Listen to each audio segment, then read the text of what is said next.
Bismillahirrahmanirrahim. Assalamualaikum warahmatullahi wabarakatuh.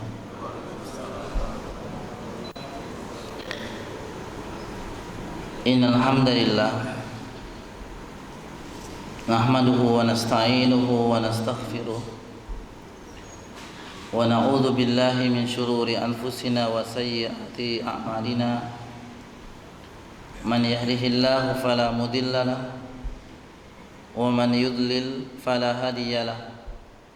Wa nashhadu an la ilaha illallah wahdahu la syarika lah wa nashhadu anna Muhammadan abduhu wa rasuluh.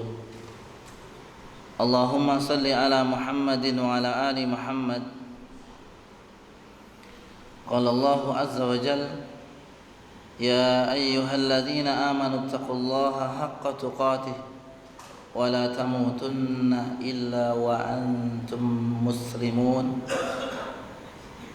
Summa amma ba'du, wa qala nabiyyu sallallahu alaihi wasallam fa inna astaqal hadits kitabullah wa khairal huda huda Muhammadin sallallahu alaihi wasallam wa syarrul umuri muhdatsatuha wa kullu muhdatsatin bid'ah wa kullu bid'atin dhalalah.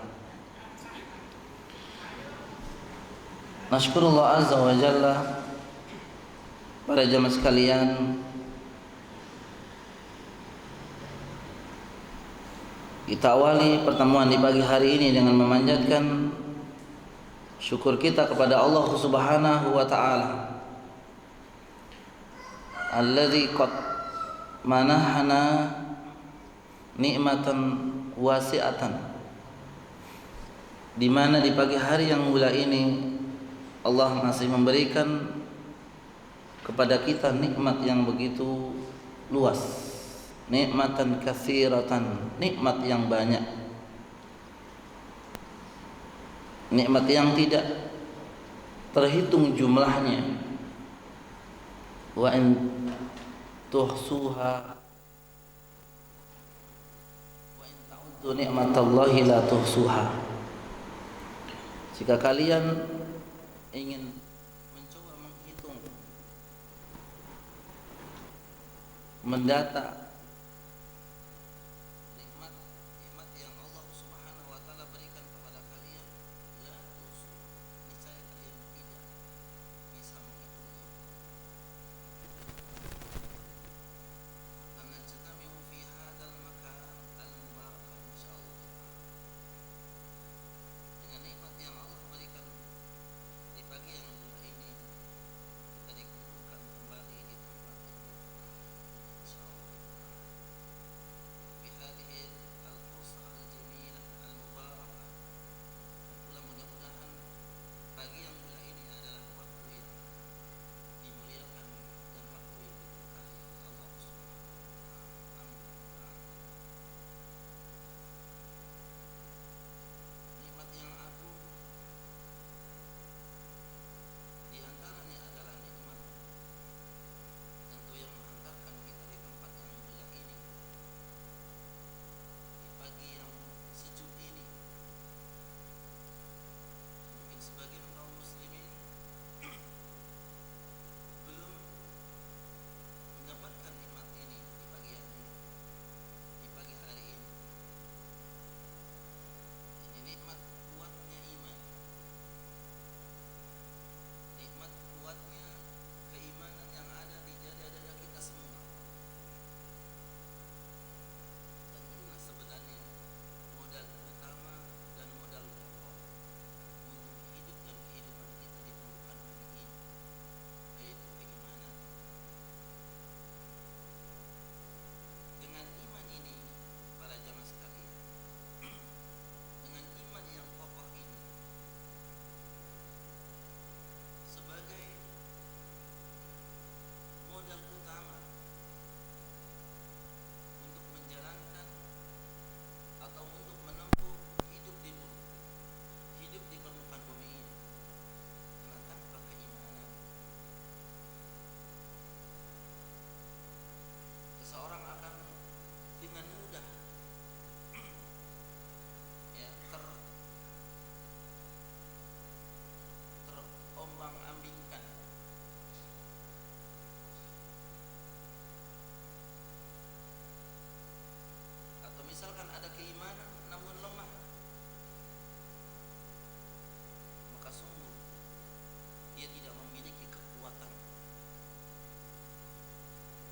dengan berbagai peristiwa misal,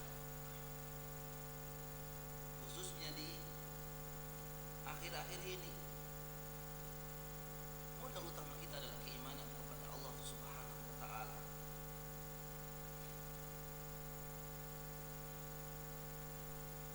Dengan adanya makhluk Allah yang sangat kecil, makhluk Allah yang sangat kecil,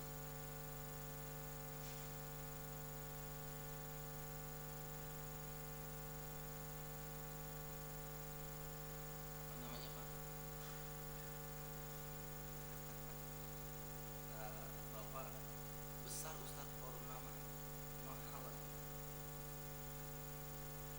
Tentu saya mengharapkan kita bersikap pertengahan, ya, pertengahan. Dan ada sebagian kaum muslimin yang tasahud, pakai tasahud Pak, bermudah-mudahan, meremehkan, ya, jangan sampai buat candaan, dibuat lucuan, jangan. Karena ketika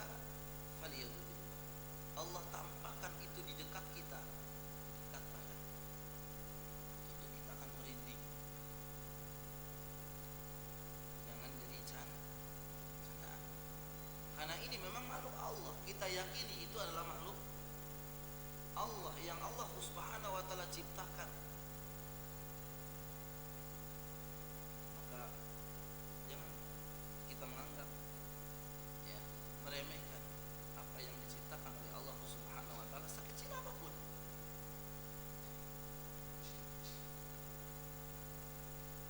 Kalau kita lihat, ya, berita mengenai sterilisasi Ka'bah, ini ternyata dalam kisahnya itu sudah terjadi berapa kali Pak? Sekitar 40 kali, ya, itu ditutup, tidak ada ibadah haji.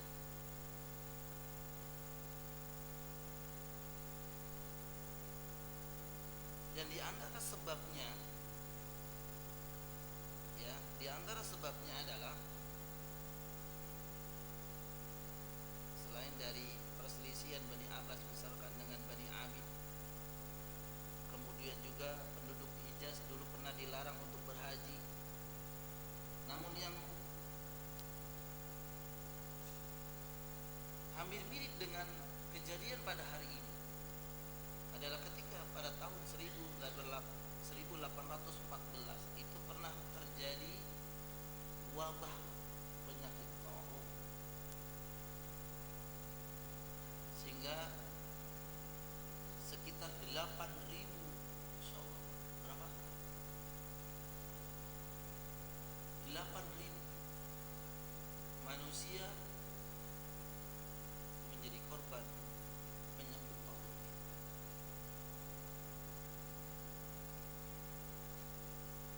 Terjadi lagi di tahun 1831 kurang lebih, terjadi wabah Hindi. Dipercaya dari negara India, sekitar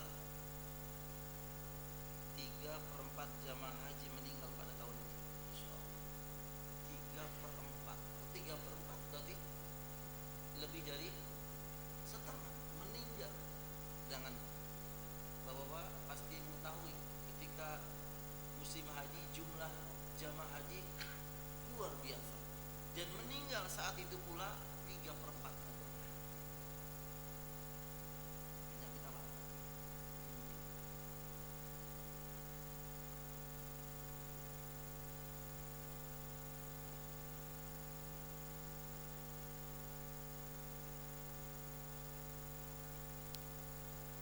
tahun 1864 pula itu pernah ditutup juga.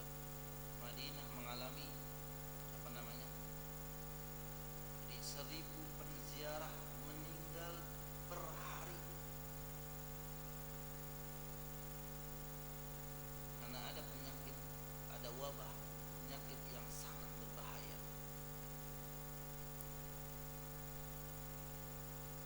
Kemudian juga di tahun 1846 mendekati kita ini wabah kolera.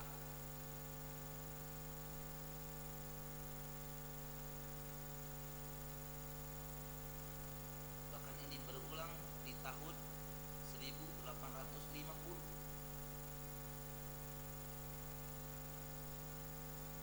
Kemudian juga ada wabah yang sama dengan kita 1987. Saya udah lahir.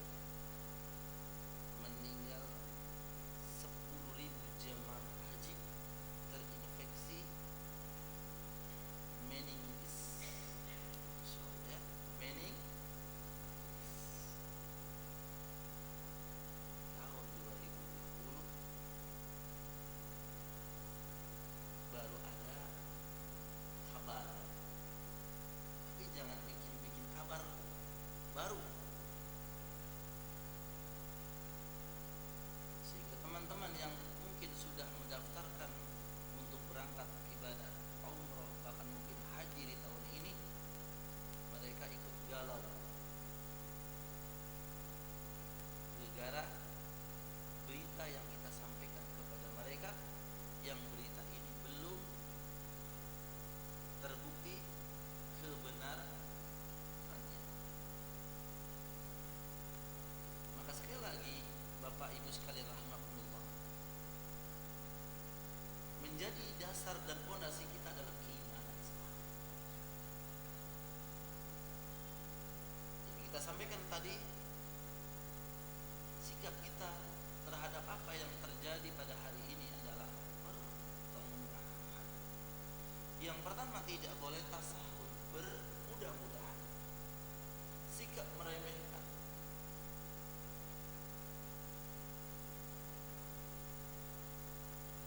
jadi jandaan dan seterusnya. Jangan Pak.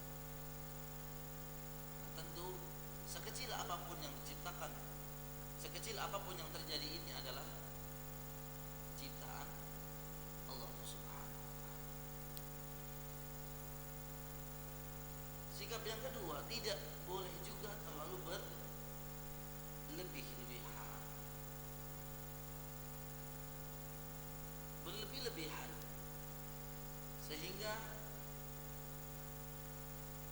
kita menjadi orang yang sangat kafir, tidak yakin kepada Allah Subhanahu wa taala, tidak yakin dengan Allah Subhanahu wa taala, sang pelindung kita. Kita lupa berdoa kepada Allah Subhanahu wa taala, meminta agar kita dihindarkan dan diselamatkan dari satu penyakit ini. Yang mereka sibukkan adalah anjuran yang mungkin muncul di beberapa media, ya. Kemudian misalkan stop masker, bahkan mungkin ya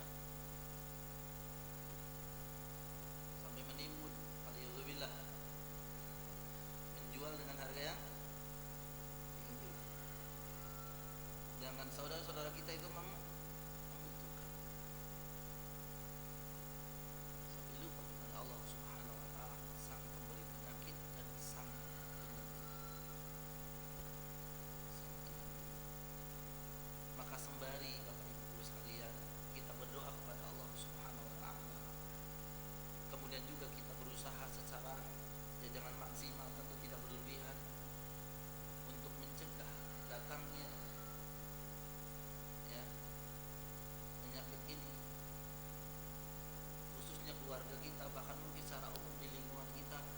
Maka kita mungkin adakan kebersihan dan seterusnya, itu wajar, tidak mengapa.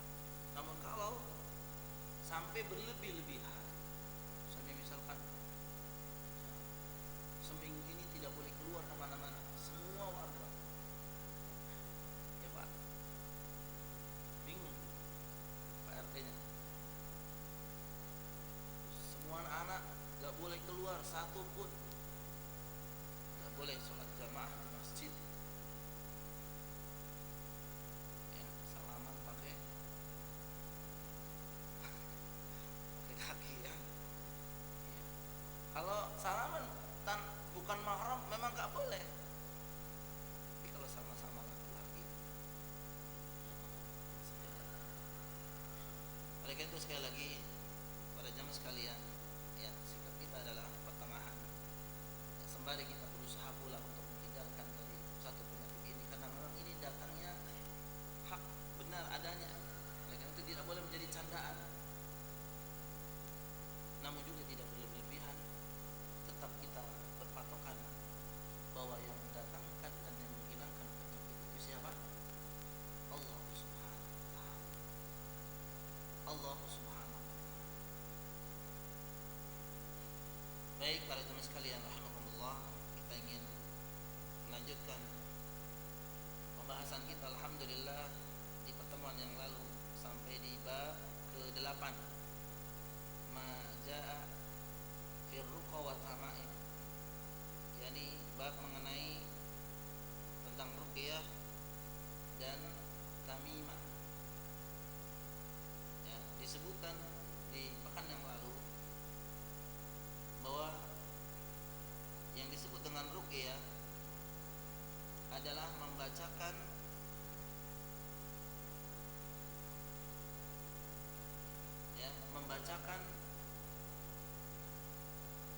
Al-Quran, membacakan bacaan dengan tujuan untuk menyembuhkan sang pasien, untuk menyembuhkan penyakit. Itu ruqyah atau jampi.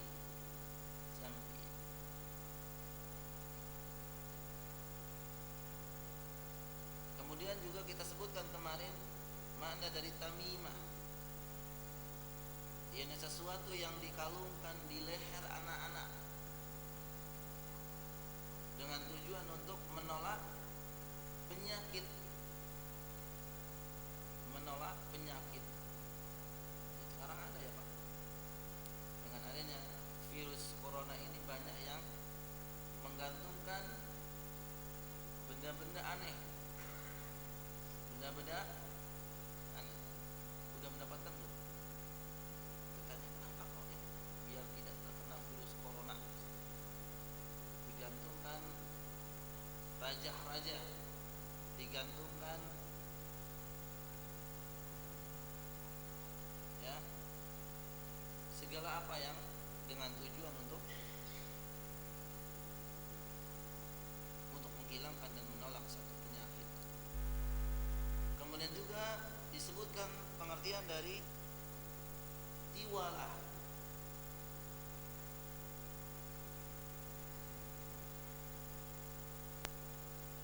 Tiwalah ini biasa disebut dengan ilmu pelet, ya, karena sesuatu yang dibuat dengan anggapan hal tersebut bisa membuat istri atau suami itu mencintai.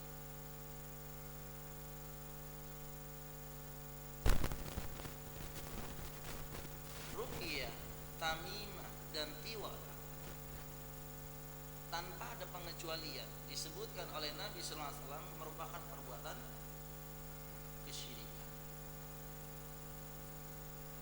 Ruqyah, tamimah dan tiwalah. Ruqyah membacakan bacaan-bacaan untuk orang yang sakit.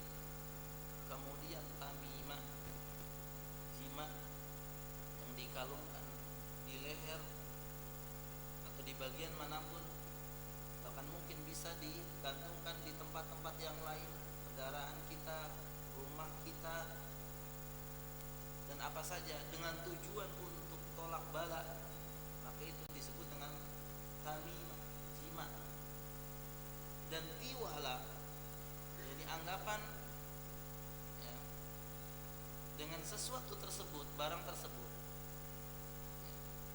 atau bacaan tersebut, suami istri atau orang lain bisa menjadi saling mencintai.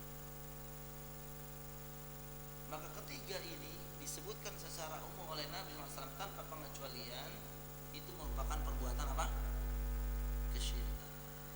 Namun jangan berhenti di sini, jangan berhenti di sini. Di bapak pulang langsung bilang ruqyah syirik. Coba ya. Siapa yang menyebutkan? Nabi. Inna ruqa wa tamaim wa tiwala syirkun. Yang menyebutkan siapa? Nabi SAW. Sesungguhnya ruqyah, kata beliau, tiwala, tamimah, itu merupakan perbuatan kesyirikan. Hadis ini diriwayatkan Imam Ahmad dan Imam Abu Dawud. Namun untuk ruqyah, Bapak Ibu sekalian, ada pengecualian. Ada ruqyah yang diperbolehkan, yakni ketika ruqyah itu dilakukan dengan menggunakan atau membacakan ayat-ayat Al-Quran atau doa-doa yang telah diajarkan oleh siapa? Nabi SAW.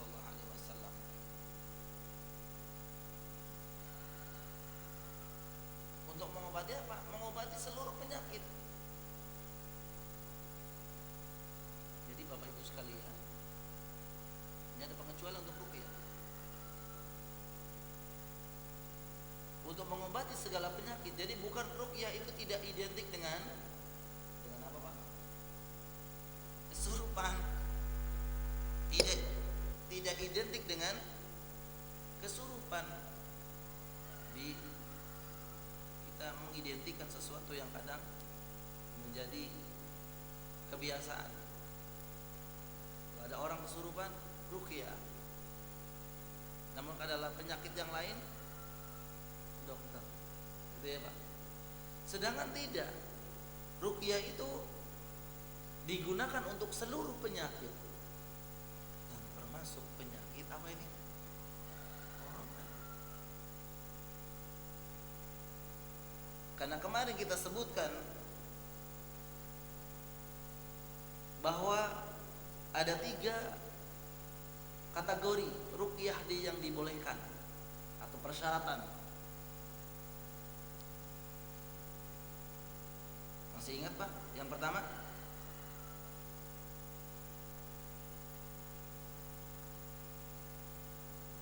ruqyah itu dibacakan firman Allah Subhanahu wa taala atau nama-namanya atau sifat-sifatnya. Itu yang pertama. Kemudian ruqyah dibolehkan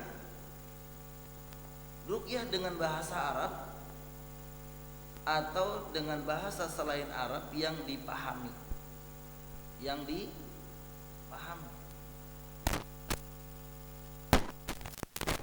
yang ketiga ini, ruqyah yang dibolehkan adalah hendaklah meyakini bahwa ruqyah itu sebenarnya tidak memberikan pengaruh apapun dengan sendirinya, tidak ada. Namun yang memberikan pengaruh itu siapa? Allah. Maka misalkan kemarin ada yang bertanya, apakah zikir pagi, zikir sore, zikir petangnya itu termasuk ruqyah? Kita jawab, iya, itu termasuk ruqyah. Bahkan di sana ada doa yang menyebutkan ya, agar dijaga dari belakang, dari depan, dari samping, dari atas, dari bawah. Dijaga oleh siapa? Oleh Allah Subhanahu wa taala. Karena kita tidak mampu.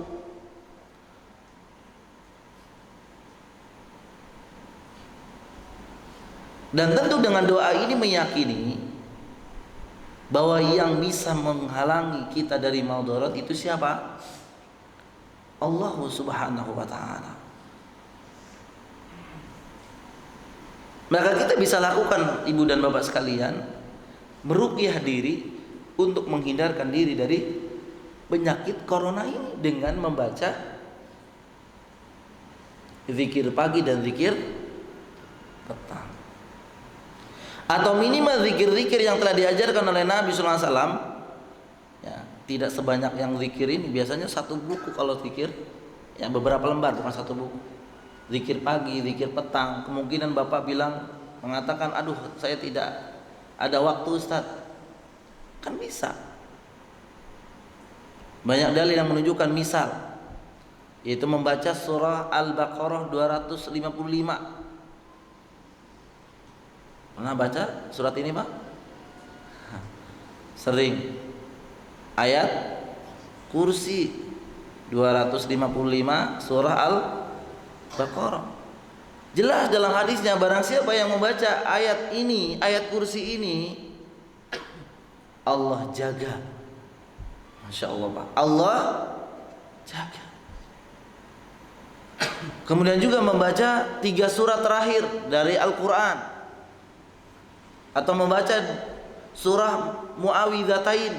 Surat Muawwidzatain ini surat apa? Surat apa Pak? Surah Muawwidzatain. Kan biasanya ada julukan-julukan ya. Kalau ayat kursi tadi udah, sekarang surat Muawwidzatain. Surat apa? Surat Al-Falaq dan surat An-Nas. Ini disebut dengan surat Muawwidzatain. 2 surat untuk meminta perlindungan kepada Allah. Baca pagi, siang, sore, bahkan menjelang tidur. Nanti disebutkan tata cara. Kalau ini persyaratan ruqyah, tata cara ruqyah yang dibolehkan seperti apa?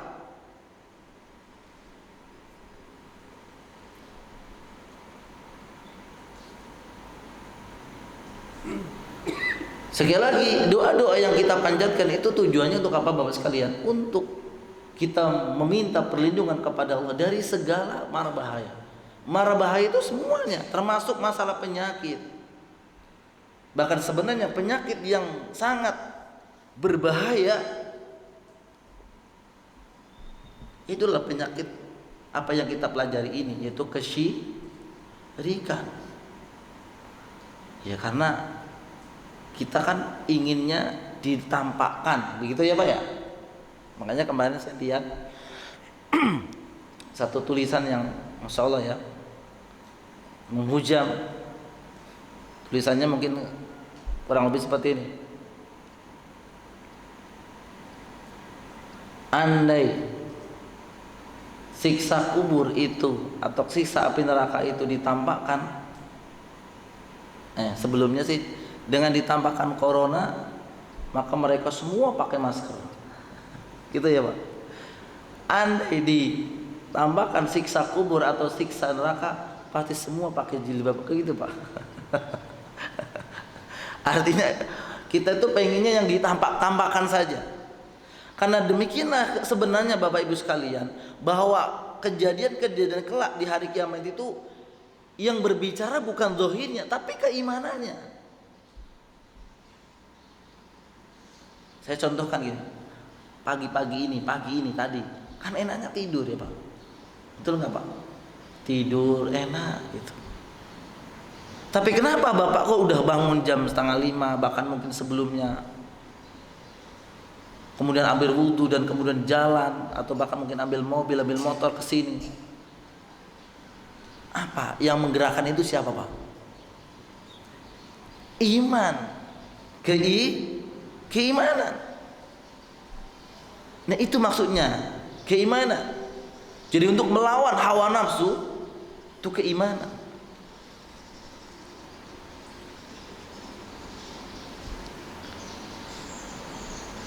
Sekali lagi Bapak Ibu sekalian, jadi ruqyah yang dibolehkan diantaranya adalah meyakini bahwa yang membuat atau berpengaruh itu bukan ruqyahnya sendiri dengan sendirinya, namun Allah. Maka misalkan Bapak pagi-pagi sudah membaca ayat kursi, sore membaca ayat kursi lagi, dengan dalil bahwa dengan membaca ini akan demikian, itu berarti kita menyandarkan diri kita kepada siapa? Kepada Allah Subhanahu wa taala dengan cara melakukan hal yang disyariatkan oleh Allah dan Rasulnya. Baik, Bapak sekalian rahimakumullah. Kita lanjutkan. Ruqyah yang syar'i itu seperti apa? Karena kita bisa melakukan sendiri, Bapak Ibu sekalian. Tidak tergantung dengan orang lain. Maka ruqyah yang pertama yang dibolehkan secara syar'i adalah an-nafsu. An-nafasu. An-nafsu. Yang tata cara ruqyah yang dibolehkan adalah dengan tiupan disertai sedikit sekali air liur.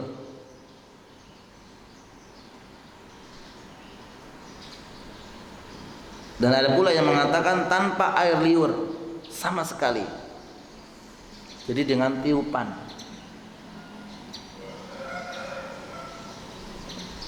Ini dijelaskan dalam hadis yang diriwayatkan Imam Bukhari dan lainnya. Nabi SAW bersabda, ar-ru'ya salihah minallah wal hulmu minasyaitan.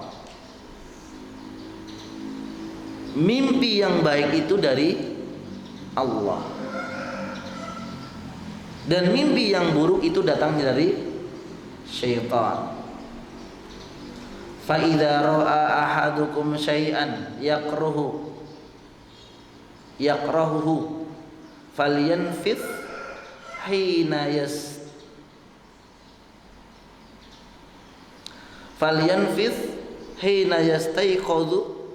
yastayqidhu salasa marrat. Jika salah seorang di antara kalian melihat mimpi yang tidak disukai, mimpi buruk, kata Nabi Pak, falyanfus, hendaklah dia meniupkan nafas, meniupkan hina yastayqidh, ketika bangun. Jadi ketika terjaga, kalau kita itu bermimpi dengan mimpi yang buruk, mimpi buruk diantaranya apa Pak? Mimpi yang buruk, punya mimpi yang tidak disukai. Kalau mimpi yang disukai kan mimpi pimpinannya datang dan menginformasikan bahwa akan diangkat kedudukan bapak di kantor. Nah, ini mimpi yang baik. Mimpi yang buruk mungkin sebaliknya, suratnya adalah surat untuk dinonaktifkan.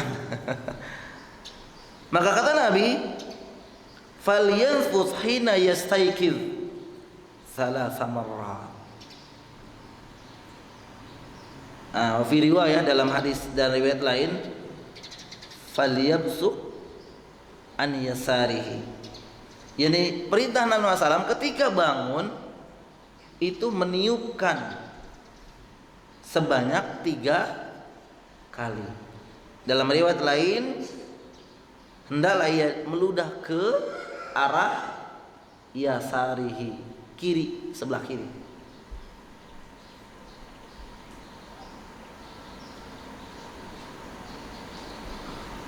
Dan ini dalilnya, ini meruqyah. Tentu ini petunjuk dari siapa? Dari Nabi SAW. Ketika kita bangun tidur atau terjaga karena mimpi yang kurang baik, kurang kita sukai, mimpi buruk, maka kita disyariatkan oleh Allah dan Rasulnya untuk meniup. Nah, lafadznya meniup, wal yanfus hina yastayqidh, ketika terbangun 3 kali ke sebelah kiri. Atau dalam riwayat lain meludah. Tentu meludah di sini bukan meludah seperti kita membuang ludah di luar. Ya. Ya mungkin bentuknya dengan hanya keluar sedikit. Nah, ini dibolehkan. Namun tentu yang dibolehkan ini hanya di waktu-waktu tertentu, sebagaimana yang dicantumkan oleh Nabi SAW, yaitu ketika bangun tidur dari mimpi buruk. Ini yang pertama.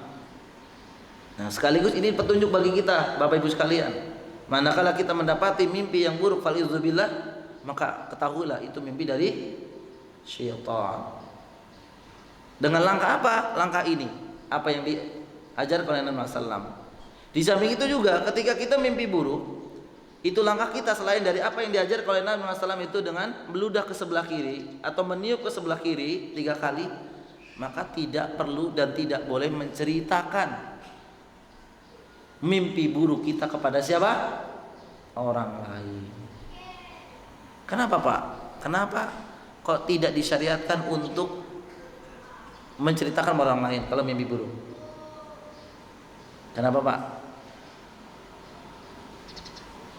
Satu, karena dari syaitan. Yang kedua, bahayanya adalah ketika kita menceritakan mimpi buruk kita kepada orang lain, dan orang lain ini adalah orang yang bodoh terhadap mimpi, dia akan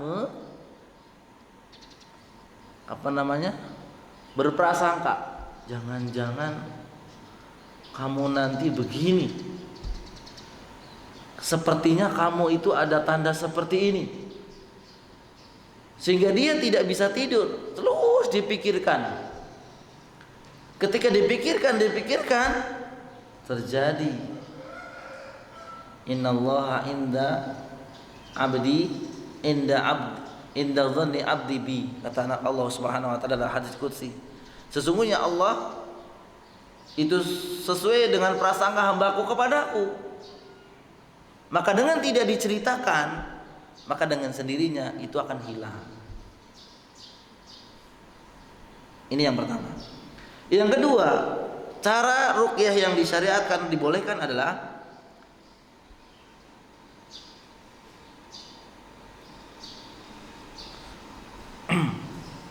udah nggak bisa lihat Pak ya.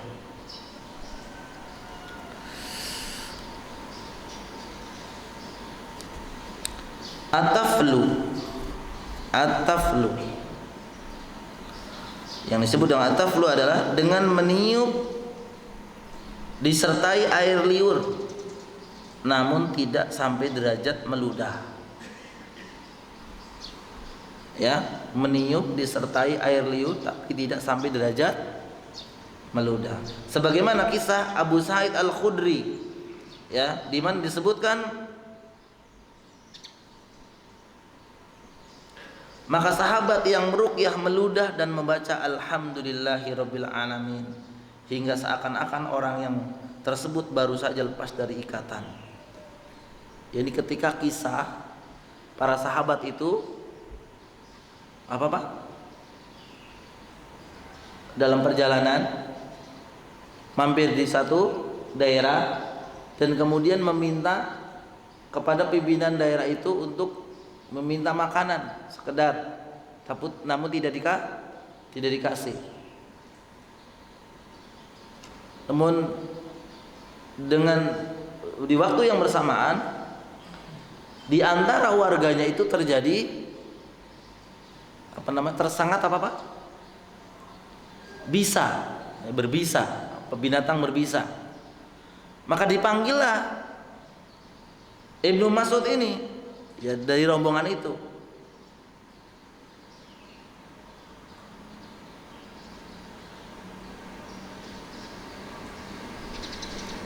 Bukan Ibnu Mas'ud. Dari di antara sahabat itu diminta untuk meruqyah. Maka ketika meruqyah dengan membaca surah apa? Al-Fatihah. Dan ketika membaca surah Al-Fatihah itu disertai dengan meludah, tanpa atau belum sampai derajat meludah. Sedikit, ya, Bapak bisa mencontohkan ya. Ya. Dan itu dibolehkan. Misalkan kita memiliki penyakit atau anak kita sakit apa, kita bacakan surah Al-Fatihah. Setelah baca surah Al-Fatihah, kita tiup atau kita kasih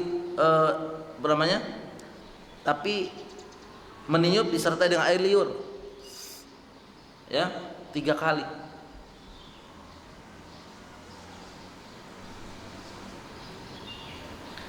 Demikian juga dalam riwayat yang lain, faja'ala yaqra'u, maka sahabat membaca surat Al-Fatihah ya bi ummul Quran. Dia mengumpulkan ludahnya lalu meludah, maka sembuhlah orang tersebut. Masya Allah ya. Jadi maksudnya dengan jalan ini walaupun kita yang tidak melakukan, kita tahu bahwa ini termasuk ruqyah yang dibolehkan. Ya, Ibnu Hajar berkata, sesungguhnya an-nafasu duna tafli, tanpa ada di bawah taflu itu tadi ya. Jika at-taflu diperbolehkan, maka an-nafas tentu lebih utama diperbolehkan. Jadi jika an-nafas maksudnya meludahnya banyak aja boleh, tentu at-taflu yaitu meniup tanpa ludah itu pasti lebih dibolehkan. Baik, itu cara yang kedua. Jadi cara yang pertama meniup tanpa ludah. Terus kemudian kedua meniup disertai dengan ludah sedikit. Yang ketiga yang dibolehkan adalah meruqyah tanpa tiupan sama sekali. Jadi tidak juga identik dengan meniup. Bahkan kita lihat kalau yang meniup itu biasanya siapa? Dukun. Ya. Walaupun boleh ya, tadi disebutkan boleh kan, Pak? Boleh. Jadi misalkan ada anak kita demam. Anak kita demam, kan diceritakan dalam sebuah riwayat bahwa ketika demam seorang anak itu biasanya juga digoda oleh syaitan. Apa petunjuknya? Pegang teguknya sini, bacakan surah Al-Fatihah, surat Muawwidzatain tadi, ayat kursi, tiup. Jangan buru-buru ke dokter. Ya. Ke dokter. Sekarang juga orang pada jarang ke dokter, Pak. Kan katanya tidak boleh keramaian ke tempat yang ramai. Bingung jadinya, ke dokter aja nggak boleh, tuh kan? Kaku akhirnya, Pak. Tanpa tiupan. Dan ini disebutkan dalam hadis yang diriwayatkan dari Aisyah radhiyallahu anha. Aisyah radhiyallahu anha anna Rasulullah sallam kana idza ata maridan aw atiya bihi, bahwa Nabi sallam jika beliau menjenguk orang sakit atau atiya bihi didatangkan kepadanya orang sakit, qala, maka Nabi SAW membaca apa? Idhabil ba'sa rabban nas ishfi anta syafi la shifaan illa shifauka shifaun la yughadiru saqama. Hadis ini diriwayatkan Imam Bukhari dan Muslim. Jadi ceritakan oleh Aisyah ketika Nabi SAW itu menjenguk orang sakit, atau didatangkan orang sakitnya datang kepada Nabi, didatangkan, bukan datang sendiri ya. Kalau sakitnya nggak terlalu ini mungkin datang sendiri. Maka Nabi SAW selalu membacakan apa? Idhabil ba'sa, hilangkan penyakit ini. Rabban nas, wahai penguasa manusia. Maksudnya penguasa manusia itu siapa? Allah. Jadi Nabi meminta kepada Allah, idhabil ba'sa rabban nas, hilangkan penyakit ini ya penguasa manusia, wahai Allah maksudnya. Ishfi, sembuhkanlah dia. Wa anta syafi, dan engkau itu adalah maha menyembuhkan. La shifaan illa shifauka, tidak ada kesembuhan melainkan kesembuhan dari dirimu ya Allah. Syifaan la yughadiru saqama, kesembuhan yang tidak meninggalkan sakit sedikit pun. Ini Nabi tidak meniup ya, dengan membacakan demikian atau dengan memegang apa yang dirasakan. Karena pada hakikatnya apapun obatnya sebenarnya Bapak Ibu sekalian, apapun obatnya, mau bentuknya bacaan, mau bentuknya obat pil kapsul, mau bentuknya Bapak misalkan kadang-kadang apa namanya kalau bahasa ini Kalau udah sampai dokter itu sembuh wae, sembuh. Belum berobat udah sembuh. Apa sih namanya, Pak? Sugesti. Dokter fulan. Kalau udah sanep-sanep itu udah. Ya.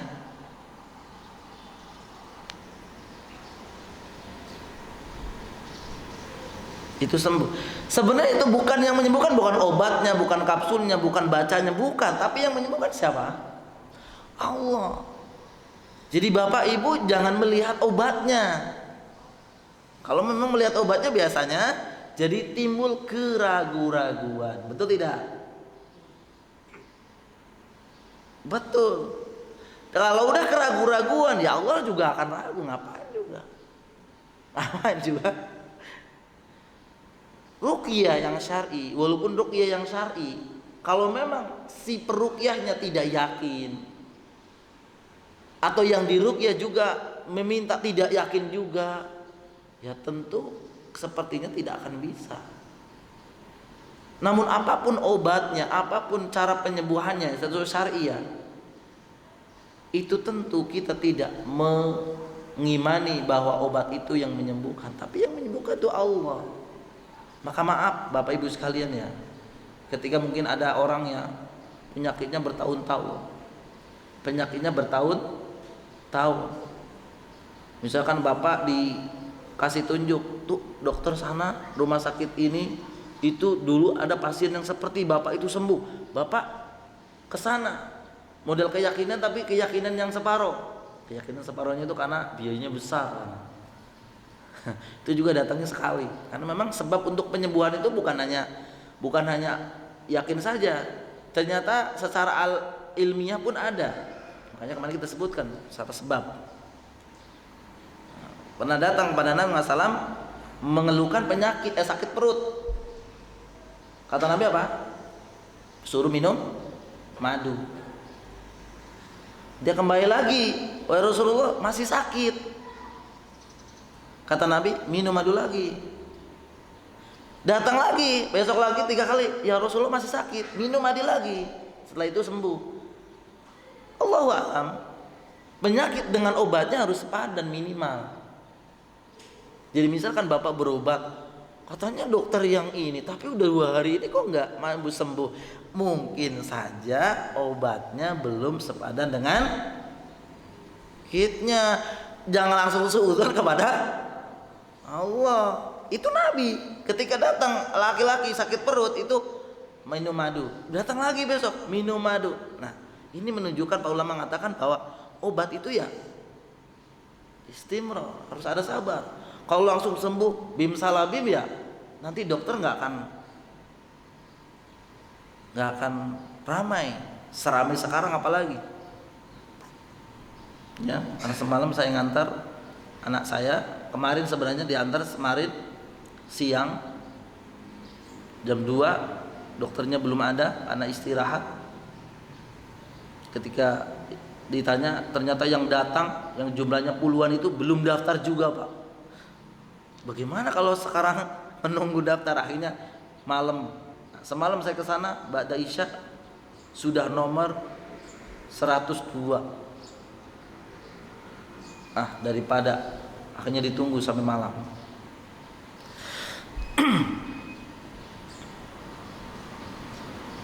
Jadi cara-cara ini harus diyakini Bapak Ibu sekalian, harus diyakini, karena sesungguhnya yang menyembuhkan bukan obatnya, bukan caranya, tapi Allah Subhanahu wa taala.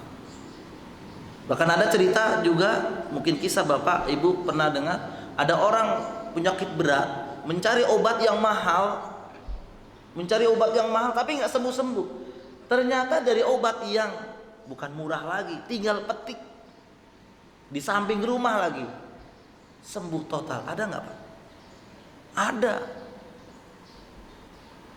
Diobat sana sampai perjalanannya pun sampai capek, udah sampai sana ngantri nomor 100 sekian, udah gitu ketemu dokternya cuma 10 menit. Bener nggak, Pak? Dokter udah lelah. Penyakit apa, Pak? Oh gitu ya, Pak. Bapak gini ya. Gitu aja. Itu dari pagi tuh. Masya Allah. Baik dokter maupun ahli herbal biasanya kalau udah terkenal begitu, ditemuin cuma 5 menit, Pak. Kesel juga. Ya, udah nahan penyakit sakit itu dari pagi, dipanggil jam 2, 5 menit langsung pulang. Hati ini udah kayak, tapi Bapak tidak melakukan itu kecuali karena yakin biasanya. Namun pulang pun masih sakit juga. Akhirnya ada orang gini, pakai daun ini aja Pak, pakai daun diapain, diginiin, misalkan direbus dan seterusnya. Alhamdulillah sembuh total misalkan. Ya itulah rahasia Allah, karena memang Allah dengan caranya melalui apa disembuhkan, agar kita itu ikhtiar. Ya, sekarang harga jahe ya Pak, itu karena ada penemuan viral banget ya, luar biasa kan. Kalau yang beritanya seperti ini mungkin kita membantu kita, jahe atau yang mengandung apa, curcuma katanya ya Pak ya, kurkuma, yang mengandung kurkuma tuh jahe apa saja gitu kan, jadi agak mahal, itu udah biasa lah orang-orang ya. Tapi kalau berita-berita yang ada adalah misalkan yang menyebabkan corona adalah makan buah pepaya, ini nggak ada ilmiahnya Pak, tapi ada juga seperti itu. Ya Pak ya, Masya Allah, luar biasa. Ini cara yang ketiga ya Pak. Sebenarnya ada berapa ini Pak cara, biar kita tahu cara ruqyah. Terus kemudian kita akan sebutkan nanti ruqyah yang syar'i bukan seperti apa, apakah harus dilakukan orang lain, masal, atau bagaimana. Dan yang terakhir saya sebutkan ya, hadis yang meruqyah tanpa tiupan sama sekali selain dari hadis Aisyah tadi. Maka dari Abdul Aziz, ia berkata, aku dan Thabit menemui Anas bin Malik. Maka Thabit berkata, wahai Abu Hamzah itu kunyah dari Anas bin Malik ya, aku itu sedang sakit. Maka Anas berkata, maukah aku meruqyahmu dengan ruqyahnya Rasulullah SAW? Maka Thabit berkata, tentu mau.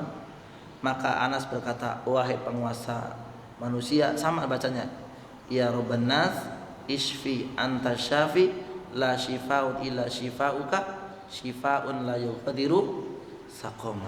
Dan ini ya dalil diantara bahwa ketika kita meruqyah dibolehkan untuk dengan membaca doa yang diajarkan oleh Allah dan Rasulnya. Demikian Bapak Ibu sekalian ya. Ini belum selesai ya Pak ya, masih panjang. Saya ambil dari referensi yang lain juga agar tidak ya. Mudah-mudahan pertemuan di pagi hari ini diberikan kemudahan, keistiqomahan untuk kita semua untuk menjalankan ibadah kita seterusnya ya Pak ya. Dan sekali lagi di waktu ini pula kita memohon kepada Allah, mudah-mudahan kita dan keluarga kita dihindarkan dari satu virus ini yang sedang merajalela di zaman ini. Amin ya rabbal alamin. Kalau ada pertanyaan mungkin 2 menit saja ya, karena waktunya sudah lewat. Mangga Pak.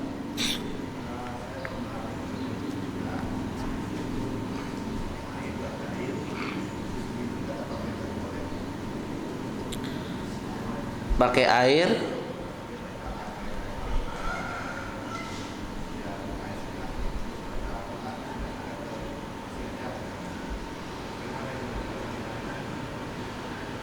nah itu dibolehkan.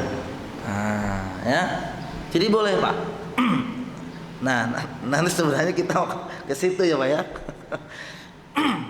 Membacakan, meniupkan ke dalam air, setelah itu diminumkan untuk orang yang sakit. Tapi karena udah ini saya jawab, itu merupakan salah satu bagian dibolehkan ketika meruqyah.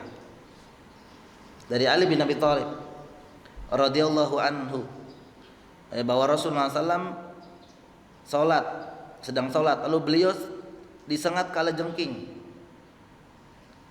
ya, disengat kala jengking.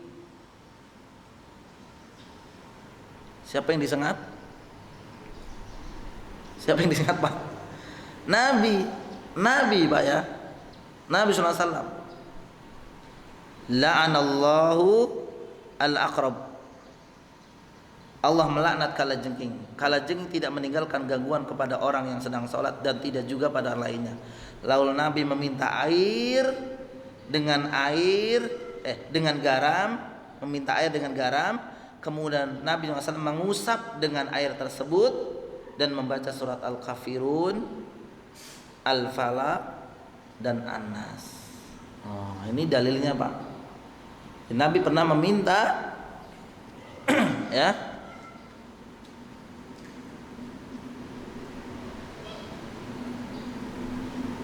air dan kemudian dibacakan surat apa tadi? Al-Kafirun, Al-Falaq, An-Nas, kemudian diusapkan.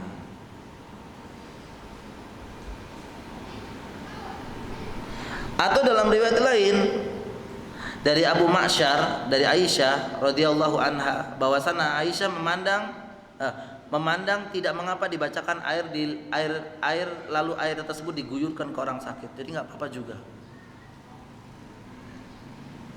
Ya. Demikian juga para ulama juga membolehkan meminum. Ya, meminum setelah air itu dibacakan ruqyah. Tentu ruqyah juga kembali kepada syariat tadi, dibolehkan, yaitu dibacakan ayat-ayat Allah baik dari Al-Qur'an maupun dari doa-doa yang diajarkan oleh Nabi SAW. Dibacakan Al-Fatihah atau apa, diminumkan ke anak. Itu boleh. Demikian Pak. Allah alam. Ini nanti kita bahas lagi insyaallah di pertemuan akan datang. Baik, Pak ya, 2 menit ya. Baik, Bapak Ibu sekalian, sampai di sini mudah-mudahan apa yang dibahas di pagi yang mulia ini menjadi bahan atau tambahan ilmu bagi kita untuk mengokohkan akidah kita, Bapak Ibu sekalian, keimanan kita tentu. Karena sekali lagi tadi saya sampaikan, hidup pada zaman sekarang ini modal utama adalah keimanan. Demi Allah keimanan, bukan harta Bapak Ibu sekalian. Karena banyak orang yang memiliki harta tanpa keimanan, goyang mereka. Ya, apalagi tanpa harta, tanpa iman, goyang banget pasti. Ya, mereka tergoyangkan. Sekarang udah masya Allah, ya, mentuhankan corona, betul, mentuhankan corona. Maka pesan dari para ulama kita, pertengahan tadi yang saya sampaikan, tidak juga bermudah-mudahan, ya, malah sengaja kita melakukan hal-hal yang memang itu adalah sumber dari menyebarnya penyakit ini. Itu tidak, jangan. Ya, walaupun memang semua itu takdir Allah, ya, semua itu takdir Allah memang, tapi hendaklah kita memiliki usaha, upaya. Dan yang kedua, tidak juga berlebih-lebihan sampai Bapak dilarang ini, dilarang itu, tanpa meminta perlindungan kepada Allah Subhanahu wa taala. Mudah-mudahan bermanfaat. Kita akhiri dengan doa penutup majelis. Subhanakallahumma wa bihamdika asyhadu an la ilaha illa anta astaghfiruka wa atubu ilaik. Assalamualaikum warahmatullahi wabarakatuh.